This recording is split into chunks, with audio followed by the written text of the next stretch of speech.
Heather. And I'm Amber. And this is Waking Up the Witch. We're your neighborhood witches. Each week, we talk about all things witchy and connect with other humans in a storytelling format about navigating life on this floating rock. We're two curious ladies trying to understand the human experience. But while we do that, we think it's important to honor the people that lived here before us and honor the cultures and traditions that we're being inspired by.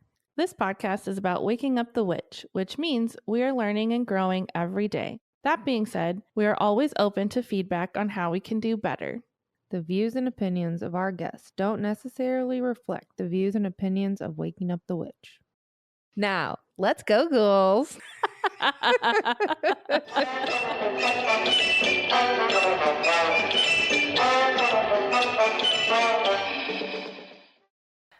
Hello. Hi.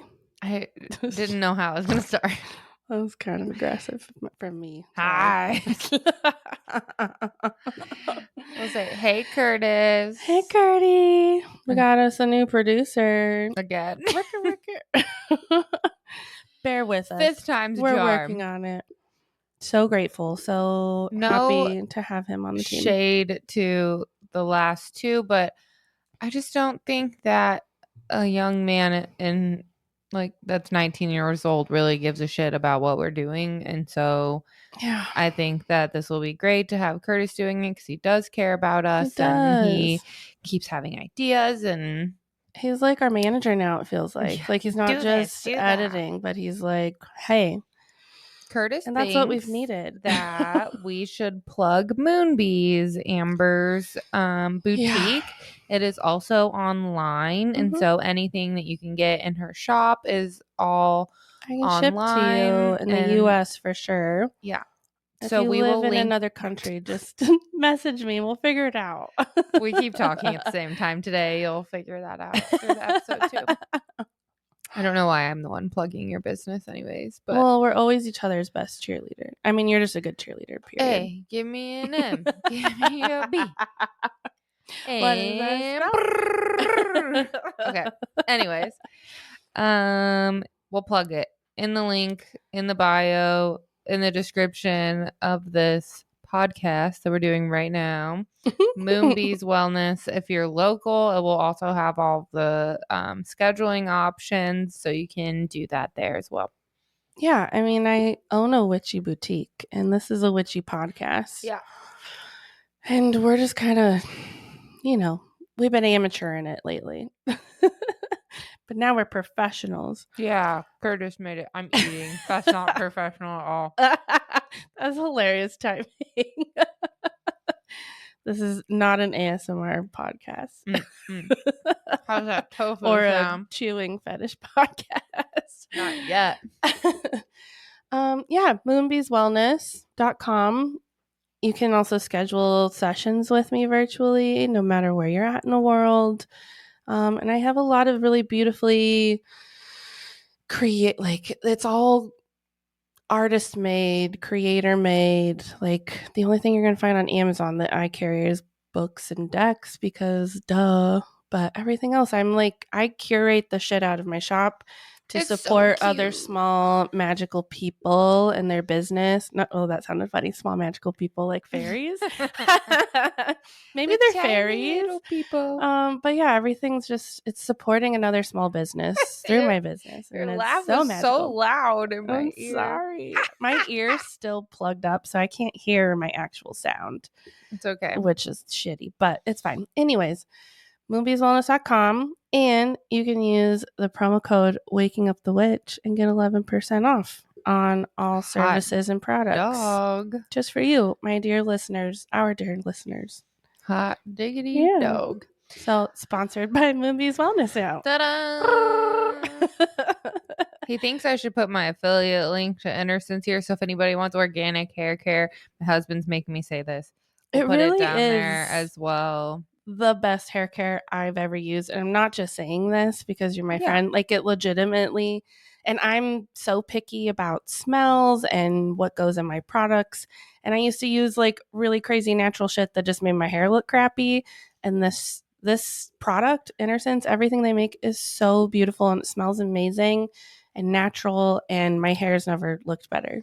And it's not some like MLM. It's just the affiliate link that I have for work. Totally. And it's this coming from Innersense. Still, I just get commission off of it. So support your witches. We've been doing this for free for 2.5 years. We also can't figure out how to use Podcorn to get ads. So this is what we're doing for now. Hey, if anyone out there listening knows how to help podcasters get ads, or if you want us to do whatever you're selling, if you want to be a sponsor, taking applications, we're ready to like do bigger and better things, but we need money to do that. Unfortunately, we need those doll hairs that we can put out into the world. Man. Okay, we have 5 minutes to tell you what's going on because I'm gonna go get fucking blasted. I'm so excited with ink, not tattoo time, like wasted or anything. But is gonna be the witchiest, most beautiful, big, gorgeous tattoo by our one of our older guests, Amber Fogel. She's an amazing local tattoo artist, cutest little tattoo artist ever, cutest being. So I'm gonna go with her because I love Amber too. But yeah, I mean, this week I got sick, but my best friend Joey came and surprise visited me, and because we got sick, then he extended his trip from 10 days to 17 days. And it was the most magical, amazing time, and that's what I've been up to. I had a barbecue at my house, and I invited a bunch of people, and it was really fun. And I might have a living situation figured out when I get out of here. And also, I taught a class yesterday, and I was like a little bit mad at the beginning because I feel like the people that needed it the most didn't show up, but I also need to just release control. And if they don't give a fuck about their career, then neither do I. Yeah. But also, like, I'm not going to talk to them at work because they're annoying. And you're still boss bitching it up, though. And it felt really good, and I'm really happy I did it and got that experience.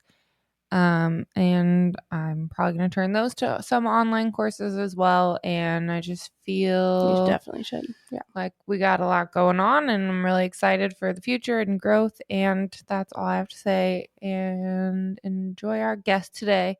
Wait, hold on. I just want to say happy Pride to all of our queer go do witches. something kind of gay. Go support the community. Give them love. Yeah. And if you can, support businesses that are run and owned by people in the LGBTQ plus community. Also, Juneteenth is coming up. So make sure you're buying from Black-owned businesses as well. And also ceasefire in Gaza. Please, goddess. Sorry if we haven't said that yet. We definitely, that's like where we stand. And I want to make that very clear that there is no confusion. That is where we stand on 100%. That. So thank you for supporting us and being good people. And if you don't agree with any of those things, you can see yourself the fuck out of here because you're not welcome. Thank you. Amen, sister. Enjoy our guest today. She's super awesome. She posts a lot of funny memes. That's how we found her. But she's also just a really incredible person and has a lot of awesome offerings. And we can't wait to work with her ourselves. Yeah, I'm so excited for her Kundalini activation. Okay, we gotta go though. We love you. Love you. Bye. Enjoy.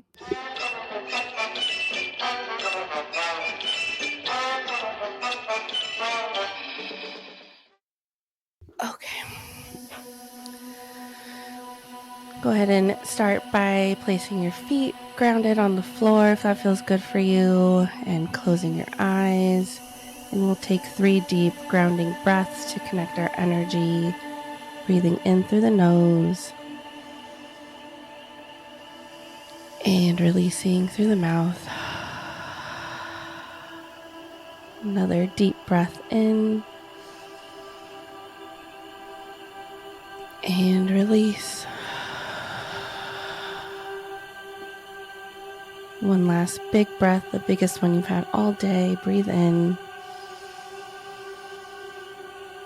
And release. I'd like to welcome in our higher selves and the higher selves of all who are meant to hear this episode. Calling in our spiritual guides and our ancestors and any beautiful guardians that wish to wrap us in love and healing and protection today as we embark on this beautiful conversation. Please allow for whatever is meant to come through to be of the highest light and the highest good for all involved. Thank you, thank you, thank you. Thank you. I'm so excited for today. It's one of our most favorite ladies on social media. Welcome, Lauren. Thank you so much for joining us on Waking Up the Witch today. Thank you, Taylor and Amber, for having me. So excited to be here. Well, have you go ahead and kind of introduce yourself and tell us what you do? Yeah. Well, I am Lauren Chaves Gonzalez, also known on social media, as you said, as Moonbodyspirit. What I do, I guess by title, by trade, it's Reiki Master Teacher, Akashic Records practitioner, certified hypnotist, Kundalini facilitator, right? So more or less. But I think more than those titles, more than those things, it's just in service to humanity in whatever way. Yeah, Amazing. In whatever way I can be. I love that. Beautiful. Well, tell us about you. How did you get to be this magic maker today? What's your life been like? How were you raised? Yeah. What kind of conjuring were you doing at a young age? Yeah, I think it begins like all baby witches, making the mud pies and the herbal potions, not knowing at the time that it was hemlock and various other concoctions. But I was always the one, I think like a lot of us who felt like the odd woman out, right? The oddball, the weirdo, the sensitive one.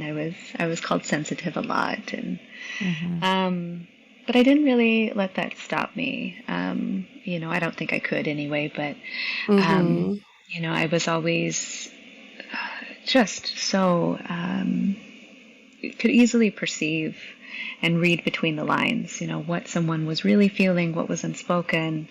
Also the visits at night, were frequent, be it extraterrestrials or otherwise. It was just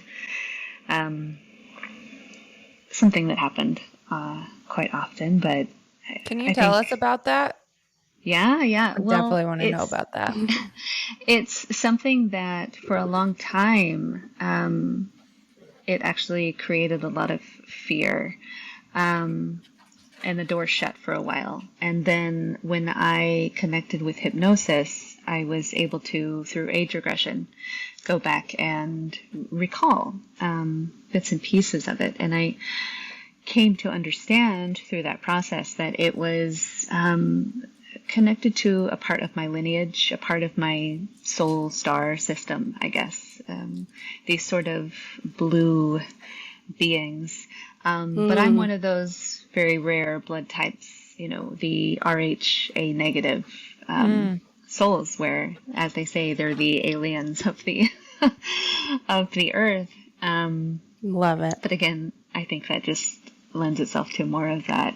This one's a little different. So what did that look like as a kid, though? Yeah, it was light. It was a lot of light, like these tall pillars of blue light. And I felt more than anything a curiosity. But then if I would try to tell someone about it, then it would be shut down and, that's not real, or you should be scared of that, right? Then the movies would come on and brainwash you further. And, but my room was, you could go on the window and kind of sit on the roof. So I kind of remember like being like asked to come out there and go, astral traveling in places. And my walk-in closet, I came to find out much later, was actually a portal and a place where many come and go. Wow. So yeah, it was always there. It was always around me. But I think it at some point was kind of shut off for a little bit. It became a fearful thing, and then it became, well, why am I? Why am I afraid of this? Yeah, I think that's really common. Like, no matter what your experiences are as a kid, whether it is what you're experiencing or just being intuitive and sensitive, spirits coming around, we're taught by the people who raise us and society and the movies that it's we're making it up or it's something to be feared. So I think that's very, very relatable. Yeah. So where did you grow up, and did you have siblings, and kind of what was your family life like? Yeah, I am the middle of 4, and the country, the very northwest corner of Missouri. And so out there is quite easy to have some visitations. But yeah, family life was, quiet, and you were always, there wasn't a lot of connection. There wasn't a lot of family time. So you were left to your own devices and ways to entertain yourself. And out on a ranch, you could do that, So I would go and be at one with the forest and the trees and the creeks and the animals and the fairies and all of the things. And that's just where I felt most at home and I think most accepted, where I could just be that version of me. So I love that. Yeah. But it was, it was hard because you wanted people to know these things and you wanted them to know, hey, no, this isn't anything to fear. But if someone's not ready to hear it, it doesn't matter how many different ways you say it. They simply can't hear it. Absolutely. And, there are those in my younger sister has come around and she's kind of stepped into her witchy ways. And I think in some ways almost more than me, she knows more about the types of plants and, botany and so forth. But connected to that earth magic. Yeah, so she's like, that's just nettles, and you should take that with that. And I'm like, oh, yeah, okay, well, I kind of knew that, but yes. But yeah, it was, I think, more just being held by the earth when there wasn't really the support there in other ways. Yeah. How, were you able to discuss with your parents or guardians at all, or was that just shut down by them? It was more shut down. It was kind of do what you came here to do, go to school, do your thing, be the robot in your day. Yeah. So were they religious too? Not as much as some Missouri people. Not as much. Yeah. It was, kind of one of those things where they would go at, holidays or something like that. Right. But, so not to that degree of, going to church every Sunday or anything, but, yeah, we made do. Yeah. So then I guess how was your experience going through high school? Is that when you kind of started to explore things more, or was it after that? I think, as I'm thinking back here, high school, I was still that very reserved, just so very much the observer and just taking it in and could feel, I'm very much I can feel when something is off or a person is being truthful or And that was the same then. And yeah, it was just,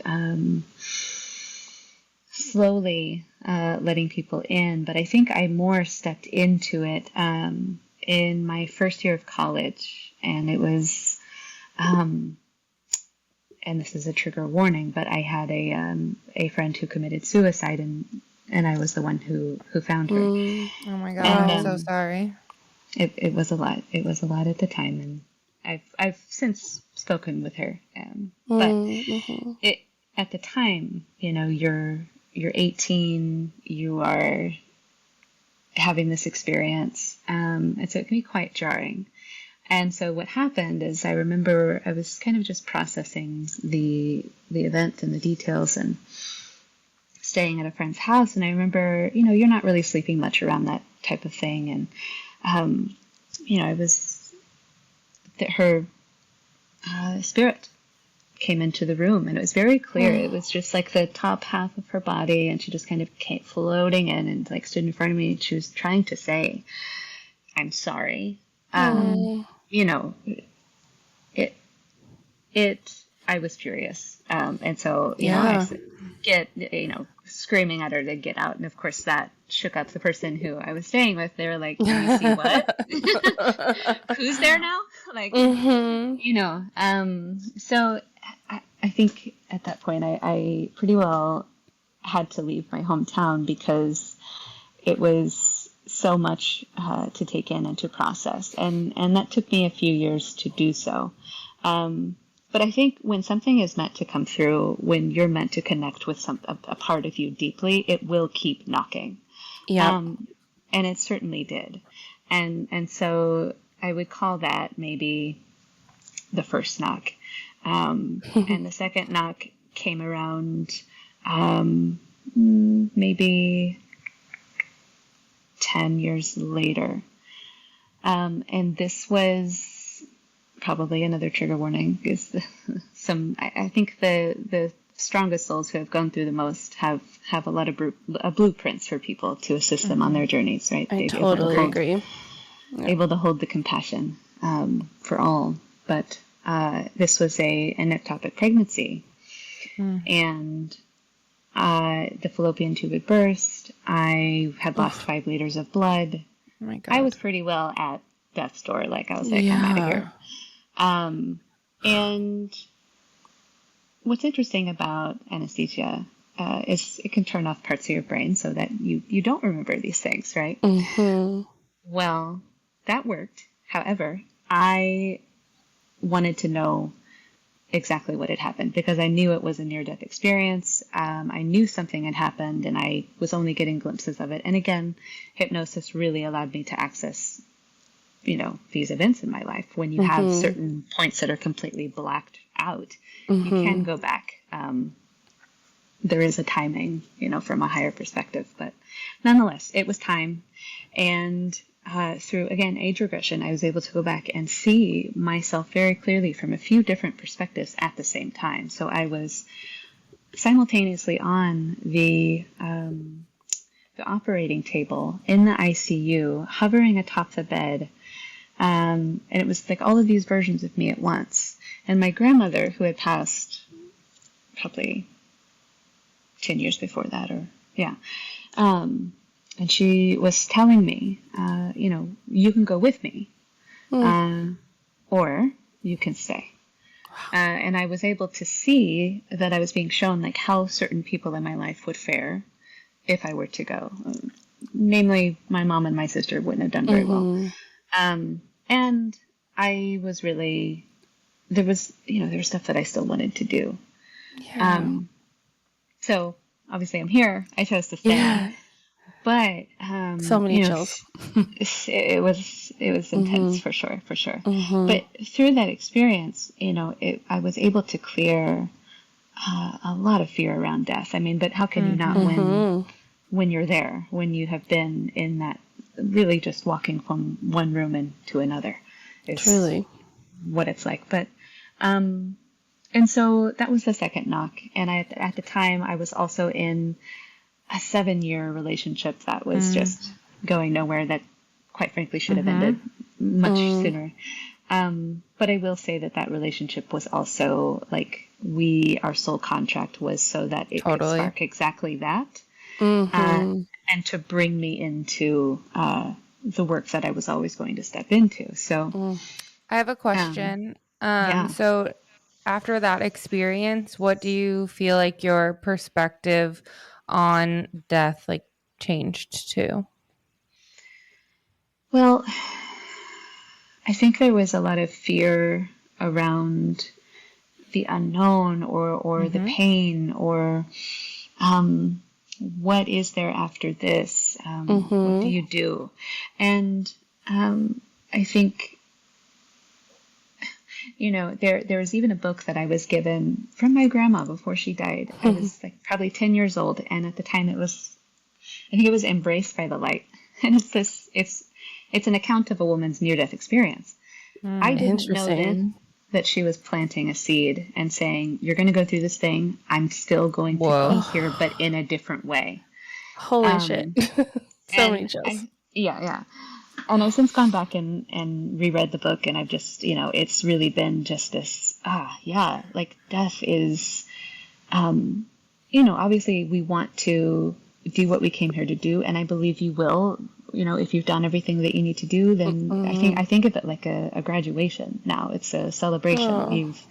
You're moving into the next, and there are some really wonderful books that also just bring such peace around this as well, which is Journey of Souls by Michael Newton. Love, yeah. Just incredible. And also another reason why I got into regression work. But it's just having that knowing that you are so supported and welcomed. And even when I hear people, you never know what you're going to hear in a past life regression. And we take them to the place where they do die in that life. And I have them explain it to me. How do you leave the body? And I wish I could share just that, like a book of just that, because it's just so profound and beautiful and graceful. Even if the death itself is traumatic, the way that the spirit departs from the body is just like poetry. And, we're all going to do it, Yeah. So we've all done it before, likely. Yeah. So it's, I think that experience was, well, I do know, on one hand, it was a karmic cycle that needed to be cleared, and I had reactivated it because the life before this, I had died in childbirth. So, that whole story is interesting because my husband now was my husband then, and so he also has a role within that past life. So it's also beautifully connected. But I think that, it was just one of those things that just helped me to clear a lot of the cycles and of the fear and to step into this work. So from your work that you do now, how are people saying that their soul is leaving the body? Like, what are you hearing the most often? As some will say, I'm just floating up, or I'm just kind of popping out, or I'm just floating up and away. It's like I picture like a balloon, just like floating into the sky very softly, very gently. And some souls will, if it is, and we tend to know what type of death we've planned for ourselves, but if it is something traumatic, the soul actually departs more often than not before the actual impact occurs. It's pretty interesting. But and I think there's also peace in that, because that no matter what, this is, you are infinite. It goes on. I love that. That reminds me, when I don't do mediumship readings a whole lot for people who have lost loved ones, because it can be, there's a lot of mixed emotions in it for me as a reader. But one thing, the first time I ever did it, and you're like trusting yourself to just relay whatever comes through. And that was a question, of course, that the client had was, was he in pain? And I'm a feeler. That's a big way I receive information. And I could literally, like, my whole body became like tingly, like glitter. And I could feel the like raise, the lifting up. And I was like, I just feel like so like light and free and happy. And like, that's not necessarily what you want to hear as someone grieving. But it is fascinating. I've had those same experiences with clients as well. And I think it's pretty common. And it's given me personally so much peace also on death, doing that type of work. Yeah. It's fascinating. So fascinating. So cool. Yeah. You kind of get a little giddy and excited about it, but you're like talking about one of the most dense, trivial things that the human experience. Yeah, and we're really, I think, created, or I guess we learn to view it as something to fear, to something so taboo. Totally. And I'm now to the point where I'm considering going into looking at death doula type of being there. It's crazy. Absolutely. I was just thinking that like right now, like before you said it, I was like, maybe she'd be good at that. Absolutely. Yeah. There's a lovely program at Naropa that is it's something to do with Master of Divinity, but nonetheless, it would be I would use it to assist others at the end of days. I mean, it's the only thing that is absolutely certain in life is that we will all die. This is true. So I think that there should be some type of acceptance, and maybe people get to that point when they're very old because they like have witnessed everyone in your life pass away at that point. But I think if we could come to that acceptance at a younger age, life may be a little easier. Right.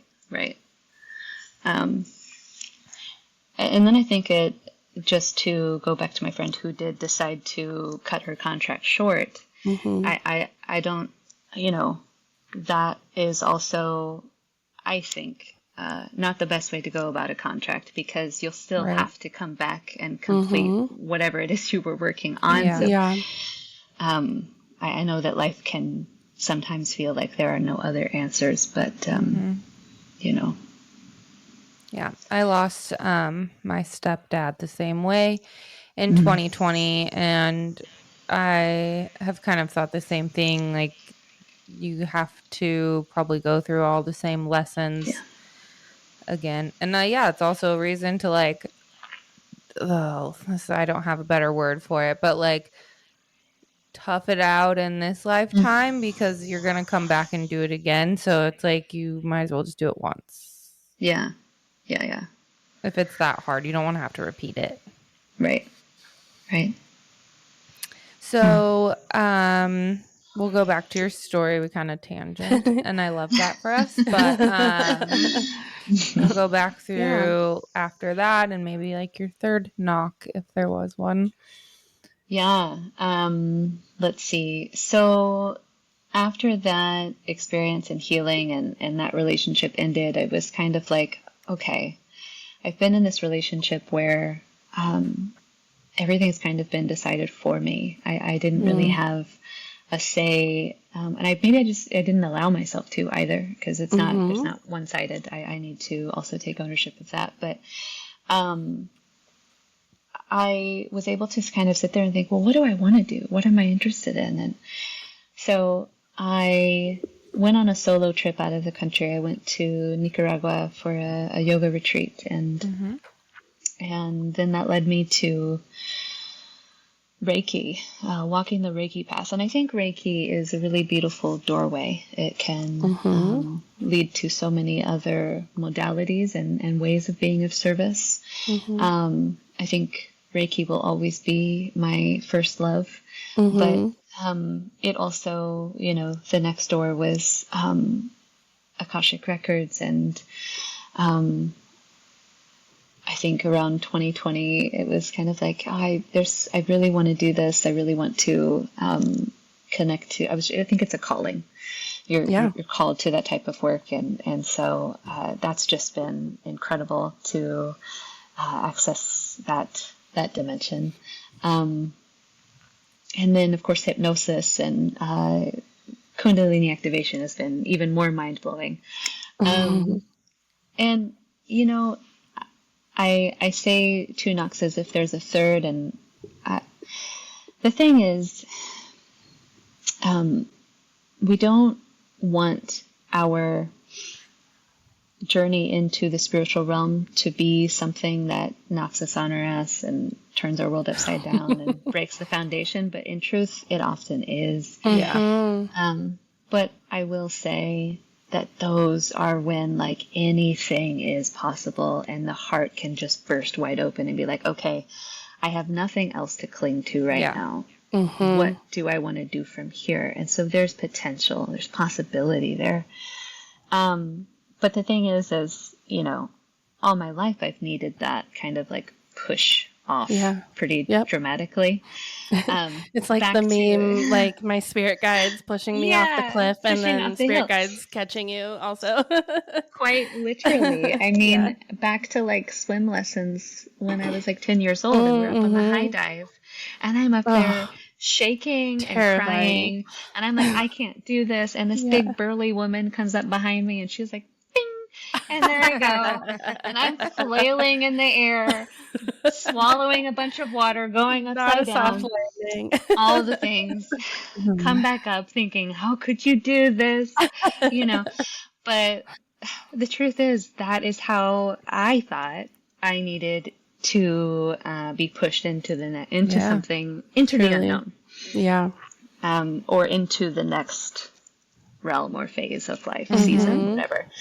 And I just don't think I need it to be that way anymore. And so I've really been trying to listen to the little whispers and nudges. And even if it's something I really don't want to do, or I'm like, what do you mean I have to pack up my entire life and go and move to what? Yeah.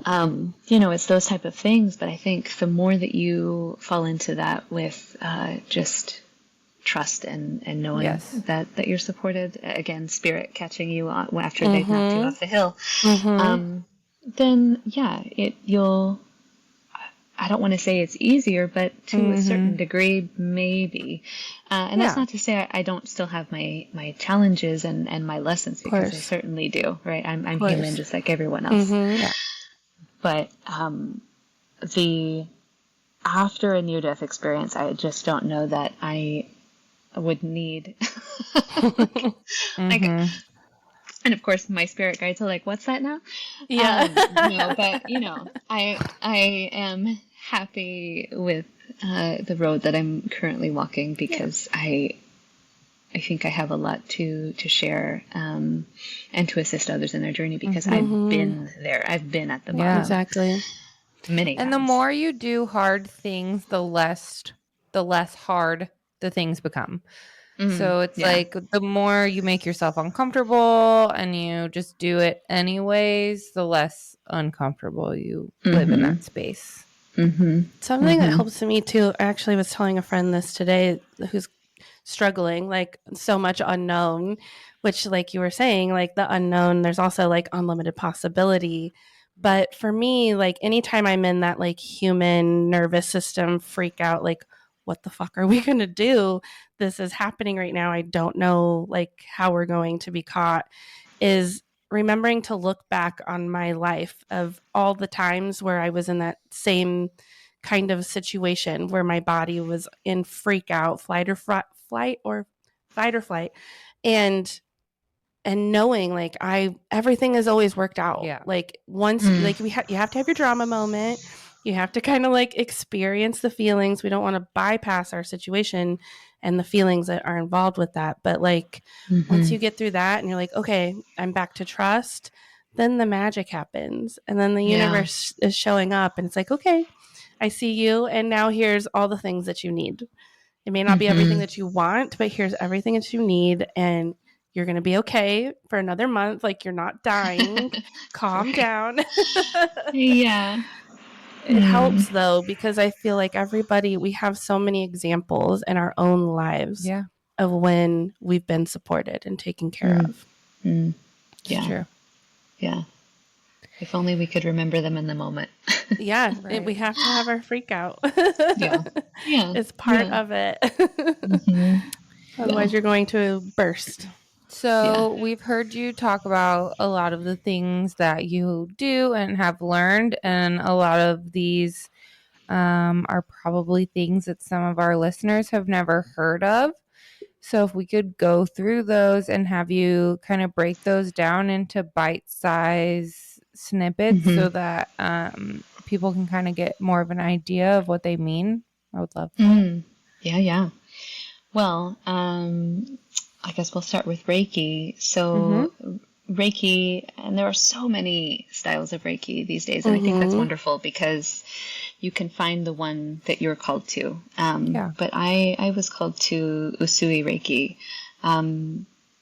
and I'll make this as simple as possible. I'll say hands-on healing, or hands-off, right? Because you can do this to anyone, anywhere in the world if they're willing and open to receive. But it's a style of energy work, working primarily with the energy body, but treats the whole person.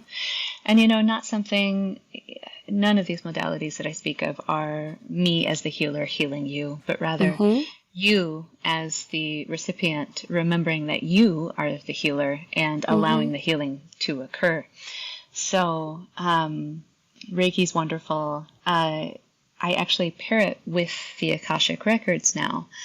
And so it becomes this sort of guided hypnosis journey. And so the Akashic Records, we break down into Akasha, or ether, or space, right? All that is.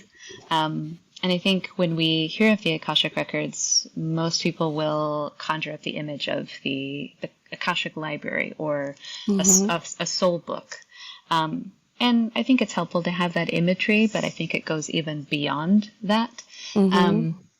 Let's say it's a higher frequency dimensional space where through meditation or through a guided journey of some sort, you can receive answers to questions. And this isn't yes or no, right? Because that takes it's disempowering, takes away your free will. And I think a lot of the times we'll come to guides asking them to tell us what to do, and I think that just does such a disservice to our souls. But so it's more in the way of how, what, or why. I want to know why I keep attracting the same type of person. What is the best way to move forward in this? It's helpful to kind of bring that, is this going to support my highest path possible or not?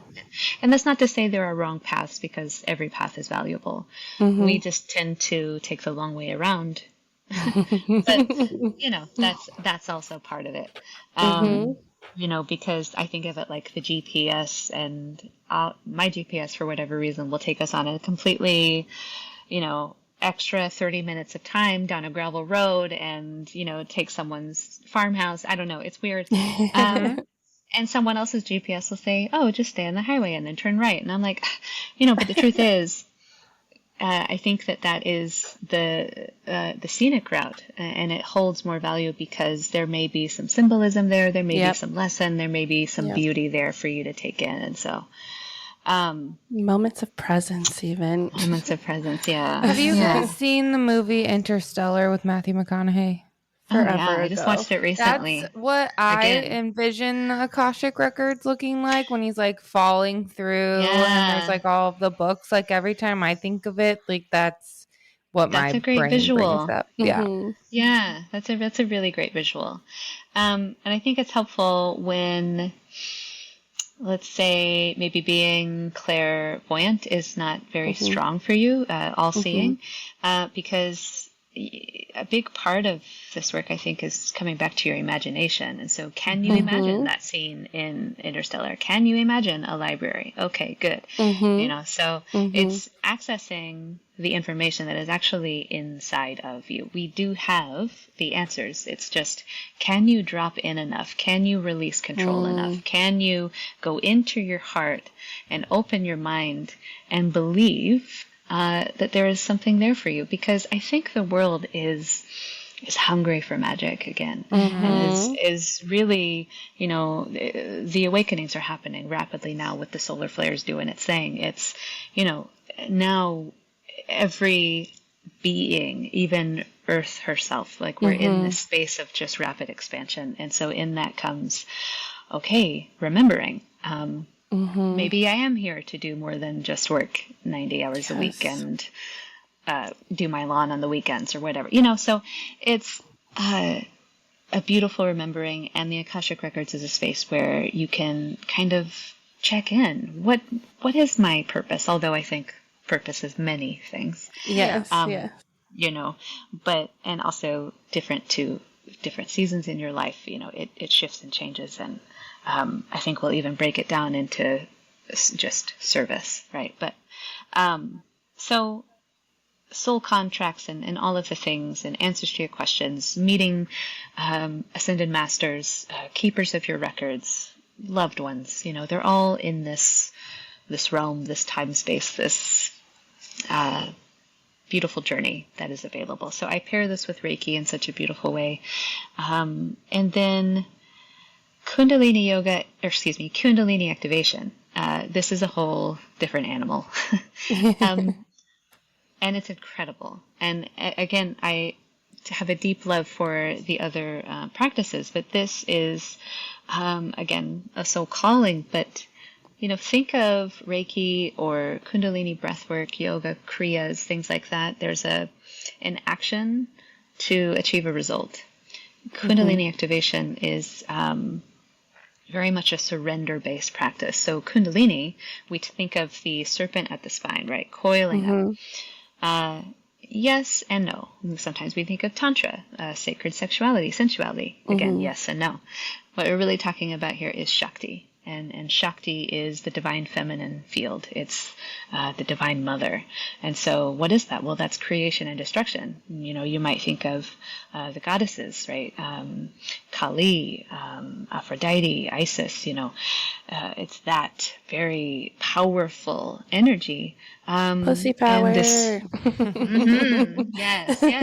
And I think that's forgotten as well. But again, that's a remembering happening now as well. Absolutely. Is that we're remembering this universe that we have, this entry point to the universe. And so, as you activate your Kundalini, I guess I could really just speak to how it has shifted my life over this last year and a half. It's just such increased levels of magnetism and sensuality and just movement and dancing and freedom and joy and pleasure, creativity, right? This is all sacral chakra when we hear it, when we think of it, but it's,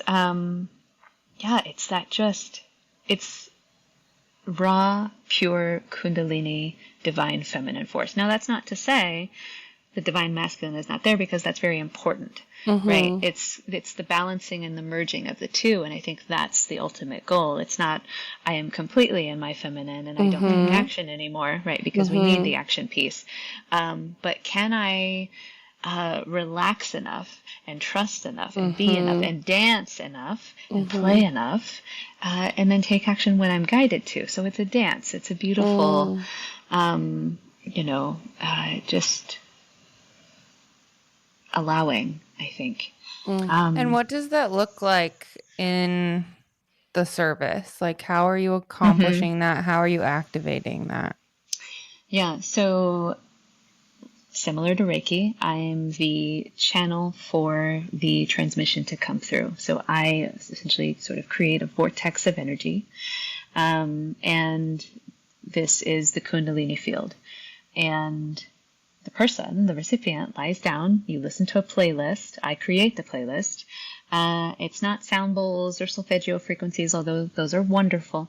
It's going to have all sounds and tastes and textures and tempos because it's meant to access maybe something you haven't thought about in a long time, things that are just buried deep in the body, right? Because the body holds it, the body remembers it as if it were yesterday and not, 20 years ago.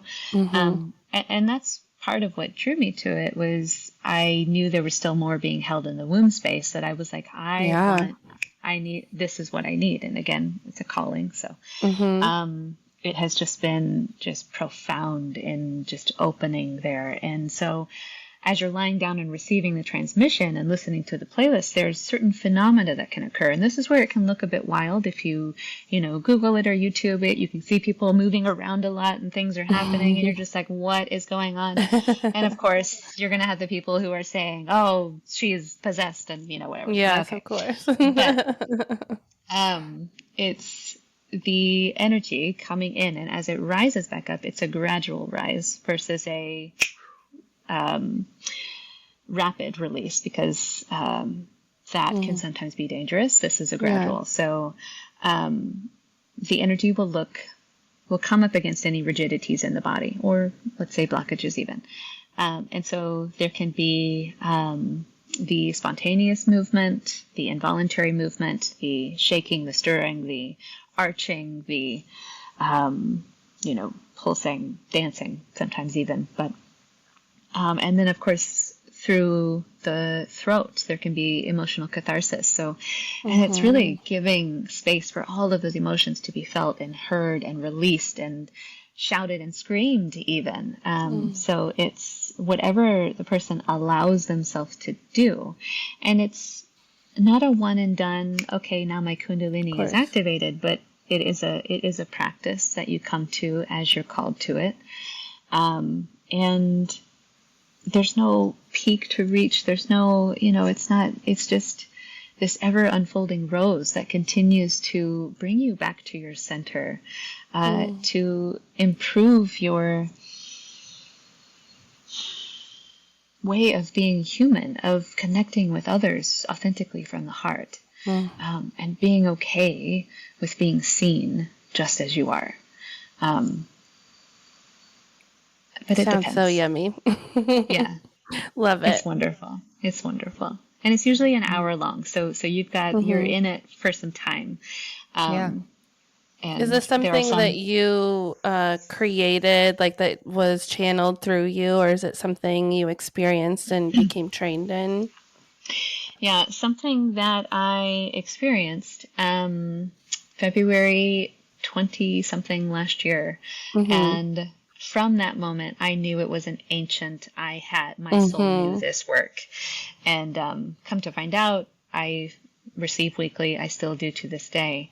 And come to find out, I have accessed it in past lives in Egypt where I was in priestess work, and this was very normal and natural to my spirit. It's ancient within me. So knowing that, it's just, it feels like home to me. But yeah, it's in person or virtually, it's the person's willingness to receive. It's very much a dance as well, Yes, I receive. Sorry, we had a lag for just a second. The last thing we heard was it's in person, and I assume you're going to say virtual. Yeah. Okay. Yeah. Also virtually. Yeah. Amazing. No, that's all good. I'm sure magical work. A lot of our listeners and ourselves are interested in that. I think that's exciting. Like you're just showcasing, and I think this is important for listeners, is like, Reiki is kind of a great doorway, like a gateway drug, if you will, into this type of work. And it really does get blended into everything that then you create or learn. And, we just, as humans, if you're feeling a calling or if there's an interest, just start to take those leaps, start to walk those steps. And, you don't have to be perfect. You don't have to know everything, but each step is going to lead you to what's next and building on the purpose. The purpose is greater and grander and multiple things. And I it's kind of like, for me, I'm like, ooh, what's future Lauren going to be like? What's next? What other magical things will come online for you? Because I think you're in the work you're meant to do, that your soul is being called to. And it's beautiful and powerful and very helpful to people. And I'm sure that's just going to continue to grow. Yeah, I hope so. I hope so. Yes, me too. So you mentioned age regression. Is that different than a past life regression? Is that like within this lifetime? Yep. So past life regression, you are, accessing a past life.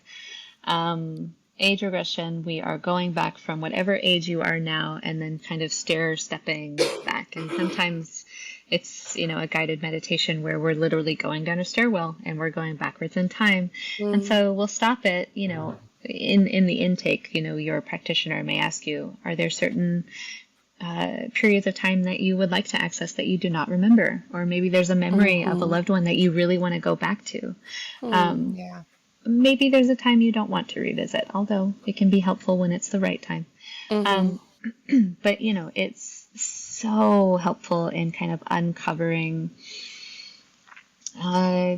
just getting the puzzle pieces that you need at just the right time and helping you to kind of put it all together and say, oh, okay, now I see why I went through that thing, or, why this happened this way. And even then, you keep going backwards and you go to your time in the womb, which I think is really fascinating because I want to do that. You get to see and experience. The beautiful thing about any type of hypnosis work, whether it's regression or progression or otherwise, you can be in the experience as if you're watching it on a movie screen, or you can be in the body. So it can be such a visceral experience. But so you're in the womb and you understand, what were my parents thinking or feeling, or how did they feel about me being born? What was my birth like? How did my spirit attach to the body, right? What was that like? Because interestingly, it's not immediate.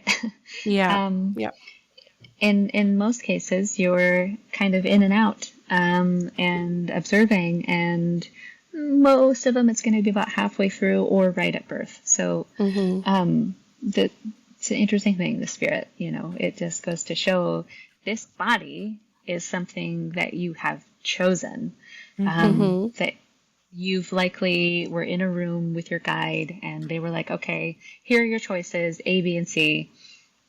Which one do you want? And so cute. you do I'll take have some her. Right? Yeah. There you go.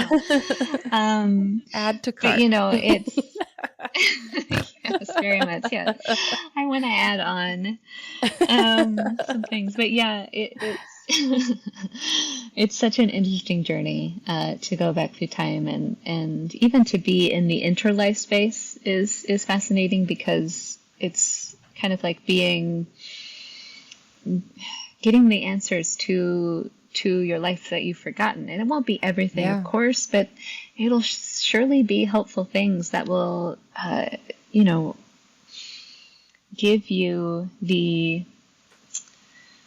I think, peace of mind to move forward, or the courage even to keep going, to be like, okay, I did choose this body, I chose this family, I chose these experiences, and maybe I can keep going. And maybe it's going to be okay.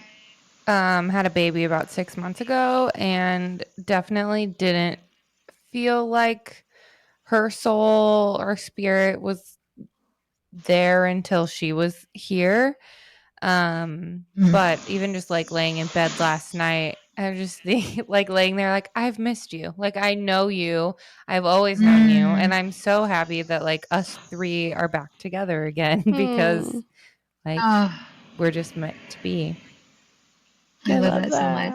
I made myself cry. And there's we really have there's to get a really great book. Here.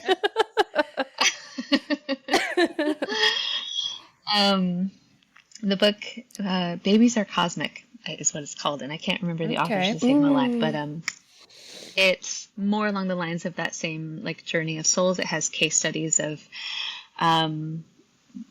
these children, or maybe as they're older adult, they go through age regression and they're remembering their time in the womb and when they connected to the body and all of these things. And I just love, especially younger children, they're able to recall. I can't fucking wait. Yeah. Yeah. To ask those questions and be like, who were you? Where were you? How did we know each other? She's gonna know. Yeah. I think most of them do know. And I think especially if they really show those signs of their, and I think a lot of the souls coming in now, by the way, are just profoundly like, high vibration souls who, are here to do some work. So, I can already tell. Yeah. Amazing. Have you yourself done a womb regression, either on yourself or have someone guide you? Yeah, it was part of our training in hypnosis class, and we, as a group, we go back to the womb, and I just remember, I was a cesarean birth, and I immediately had to be put in ICU and away from my parents for like 10 days. And so I was alone in this box, right? Like, with all of these people that I don't know. And so beeping sounds. You think about that. Yes, like, what is this? And so that alone holds like unconscious trauma that you may not even know that you're carrying. Absolutely. Or where this fear of being alone. But then when you really start to do the deeper work, you realize, one of my main lessons in this life was to be comfortable being by myself, to learn to love myself and to give myself that love first before seeking it from someone else. So, I set myself up for some doozies, and, I feel like that one meme where it's like, who is it? Somebody reading a paper, and I think it's like Winnie the Pooh, maybe. I don't know. Nonetheless, he's reading this like long scroll, and he's just like squinting, like, what? And like someone put, when you're rereading your soul contract and wondering why you signed up for the lessons you did. Nonetheless, sometimes I feel like that, where I'm like, what was I thinking? But they've all brought me closer to me and closer to I'll say essentially love, like the field of truth. And and what a gift to, like, yes, you were born and immediately going through this trauma, but the gift to go back and witness it and then understand the why, it just like, it creates such deep healing for the trauma experience, where then you can understand like why this was chosen or why this happened to you. And now you get to like go forth through the rest of your life, accepting that love and accepting yourself and loving yourself and nurturing yourself, rather than feeling abandoned or less abandonment, And even though you weren't necessarily abandoned, but I could see how that could create that feeling your first 10 days on Earth, or, separation. Yeah. Separation. And then later again, I see you. Like, okay. Wow. Absolutely. Keep it going. So wild. What are some of your, like, most memorable experiences with clients, like things that have just stayed with you? I'm always fascinated in past life regression work, because I never know where we're going to go, what's going to come up, because the hypnosis practitioners won't plant any seeds or place anything upon it. It'll just be answer the questions and we're listening, right? So one that comes to mind most vividly right now is there was a client who had a pretty traumatic death, and she was recalling it very vividly. She was running through the woods, and someone came up and just pointed a gun right at her face. It was like the 1800s or something, and she was, magical and mystical and misunderstood, and unfortunately, in many previous times, many of us were. Yeah. But so hearing her recall that, and to hear the shudders and like the gasp and the trembling and the tears, and to see this like vivid response as if she were just living it, recalling a memory from last week, was just bananas, and going back, and because I record them as well so they can go back and listen to it, it was just mind-blowing to hear this. Her voice even changed to the age, and it was kind of like this, you could hear the fear and like the little girl, and she was like, I don't know these, I can't even duplicate it, but it was just it's just wild, because it just speaks to truly the answers are within, and you can access it when the time is right. And I say when the time is right because I have had clients where they just wanted to come in. They were just curious. They just wanted to know, what past life did I have? Sometimes you can have success there, but sometimes we will get to right about that space when we're just about to cross over into the life, and there will be some sort of roadblock. Maybe the room will suddenly be dark for them, or they will see an actual roadblock, and I'll be like, okay, what does that feel like? What's going, trying to go deeper into it, but come to find out their guides will come forward and say, this isn't the right time, so get on out of here. And that's okay, because that's why I think it's also helpful to come to things like regression with a question. Have some sort of like desire to understand something about your life, be it I want to know when I was a witch before. I want to know when I was connected to healing work, or any type of in that vein. But have some sort of idea, or even presenting problem can be helpful. Yeah. You're in Kansas City, right? Yeah. So do you feel like a lot of people local to there are interested in that kind of work? I'm from St. Louis, that's why I'm asking. Yeah. Or if like most of your people come to you like online. I can remember, so I've been in Kansas City for almost 10 years. No, 20 years, maybe a long time. But you know what? I can remember when yoga here was something that not many people talked about, and it would be like, oh, what's that? Oh, I'm going to go to yoga or whatever. And it's like, come on, and of course nowadays it's on, you can, yoga is everywhere. Yeah. And I think slowly but surely there's curiosity. Yeah. Still waiting on it, still trying to build it for Kundalini activation. Of course, it may take some time, I think. But you see it so active, of course, on the coast, and then even Spain and various other places. It's just like Kundalini activation, hypnosis, all these things. Yeah. But again, I think it goes back to that sort of things that we deem taboo, or the occult, which is really just the thing we do not know or understand. It's the mystery. When you break that down, but I think we'll get there, because again, we're at a point of just rapid awakening right now. And I think when the student is ready, the teacher appears, as it has been said before. So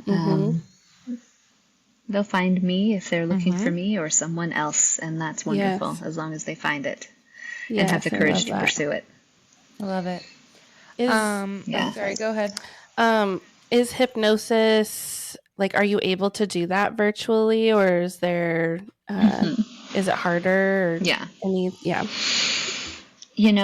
I think it's almost easier, because the person can be in their own familiar space. They can,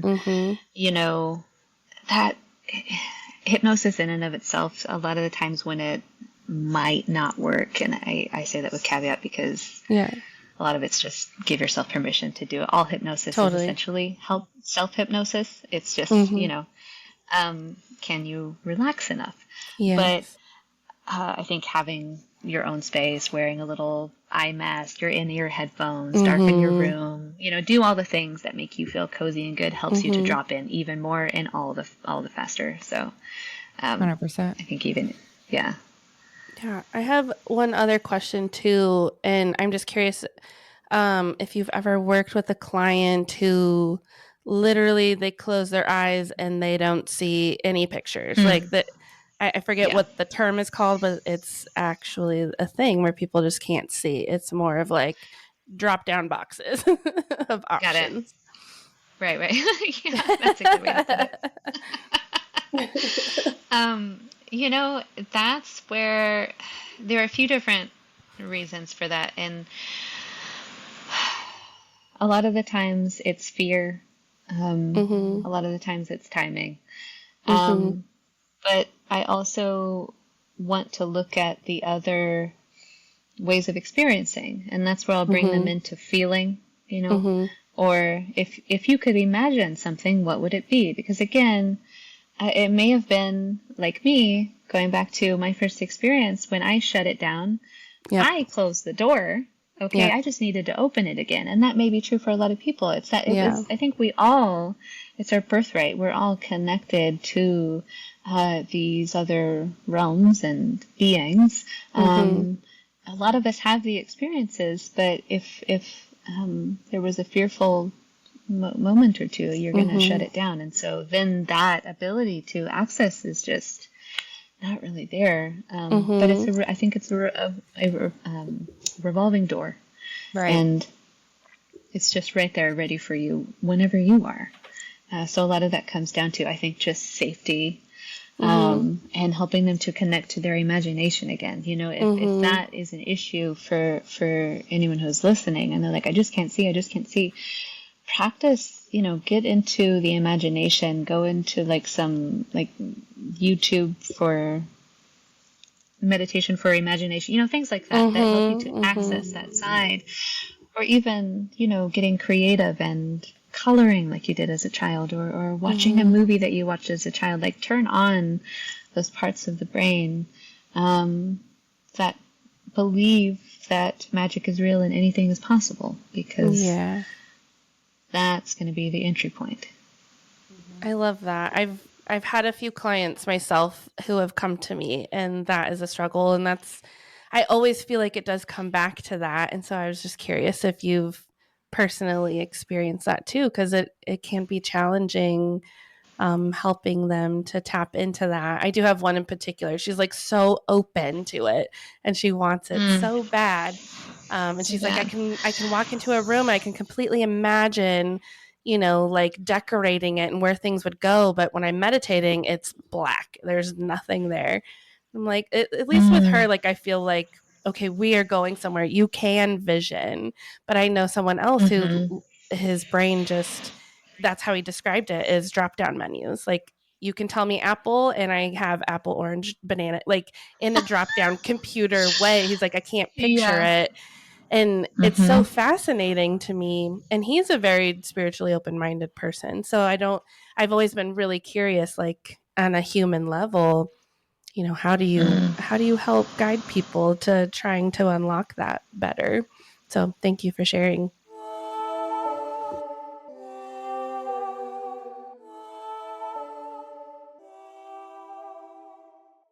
So I think we are kind of coming to the end of this, and we usually do a card pull at the end. Do you have a deck that you would like to use? Nearby? Yeah. I can do the Would you pull a card Spirit for us? Oracle. Yeah. Love to.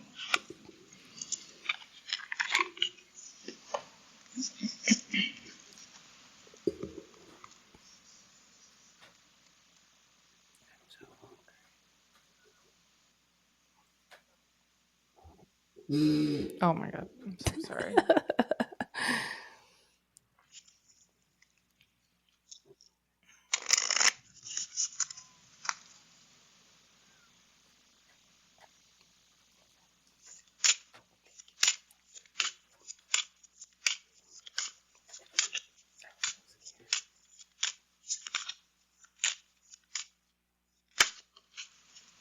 Okay.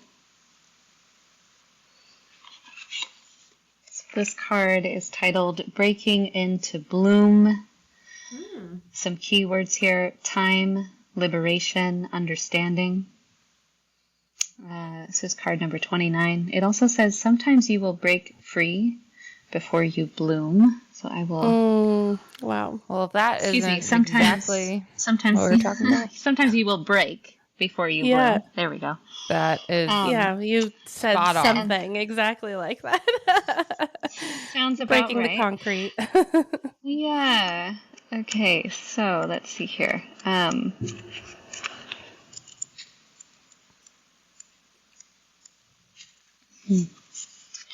The affirmation spell on this card is, my third eye is awakened and my heart is open. Says Temperance. The red rose has paid you a visit. She is your ally and comes with the gift of grace and patience. She knows what it's like to think the world is ending and then have it begin again, to feel trapped. For the bud must break open before it can bloom. It can be painful and seem long, but you must learn this is the path to liberation. This card has an energy of awakening, self-liberation, and patience. The red rose has mastered these and wants to help you learn them as well. It can be a positive omen that there is something you will soon understand, something that has been troubling your mind and heart, something that you have been trying to figure out, get past, or comprehend. Notice the hourglasses in the artwork. They are on both sides of her, reminding her that time itself is a necessary ingredient in the process of growth and awakening, just as water is. This card can also mean that the red rose has a message for you, that you are or have been in a struggle but need to trust that it will end up leading you to more freedom and magic. The red rose is your friend and reassures you that sometimes you will break before you bloom. You are on the path of setting yourself free from something.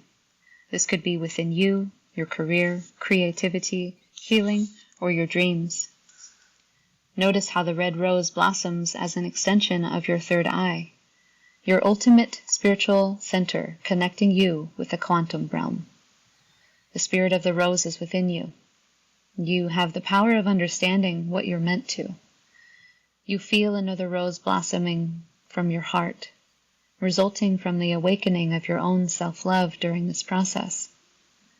With third eye intuition and the power of your heart, you are sure to free yourself from your struggle. Those are the places you need to be opened at this time. As they say, energy goes where attention flows.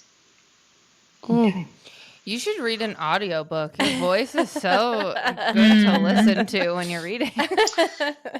Yes. Thanks for saying that. Yeah. You're welcome.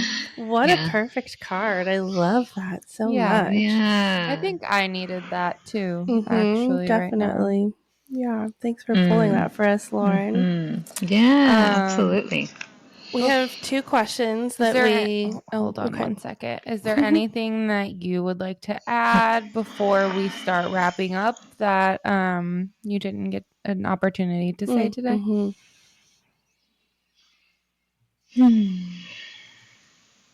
You know, I trust that the information that came forth today was what it needed to be.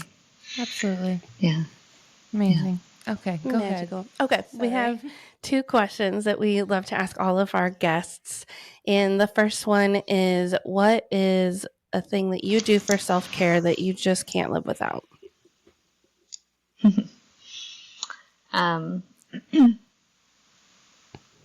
Every Thursday night at 8:00, I receive Kundalini activation. Yes. In devotion, in practice, in keeping up with my own work, in feeling the stuff, in letting it go. So I walk the walk. Amazing. Love that. And if you could tell your younger self one thing, what would it be? And that could be all the way to childhood, all the way up to even yesterday.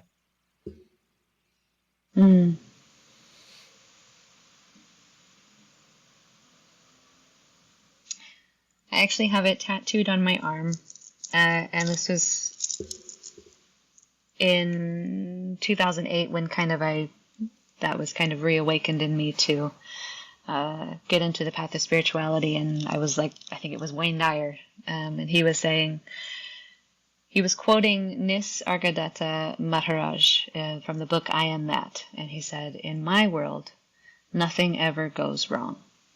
And for me, of course, that can sound like, the trite, everything happens for a reason, but there's a lot of truth in that.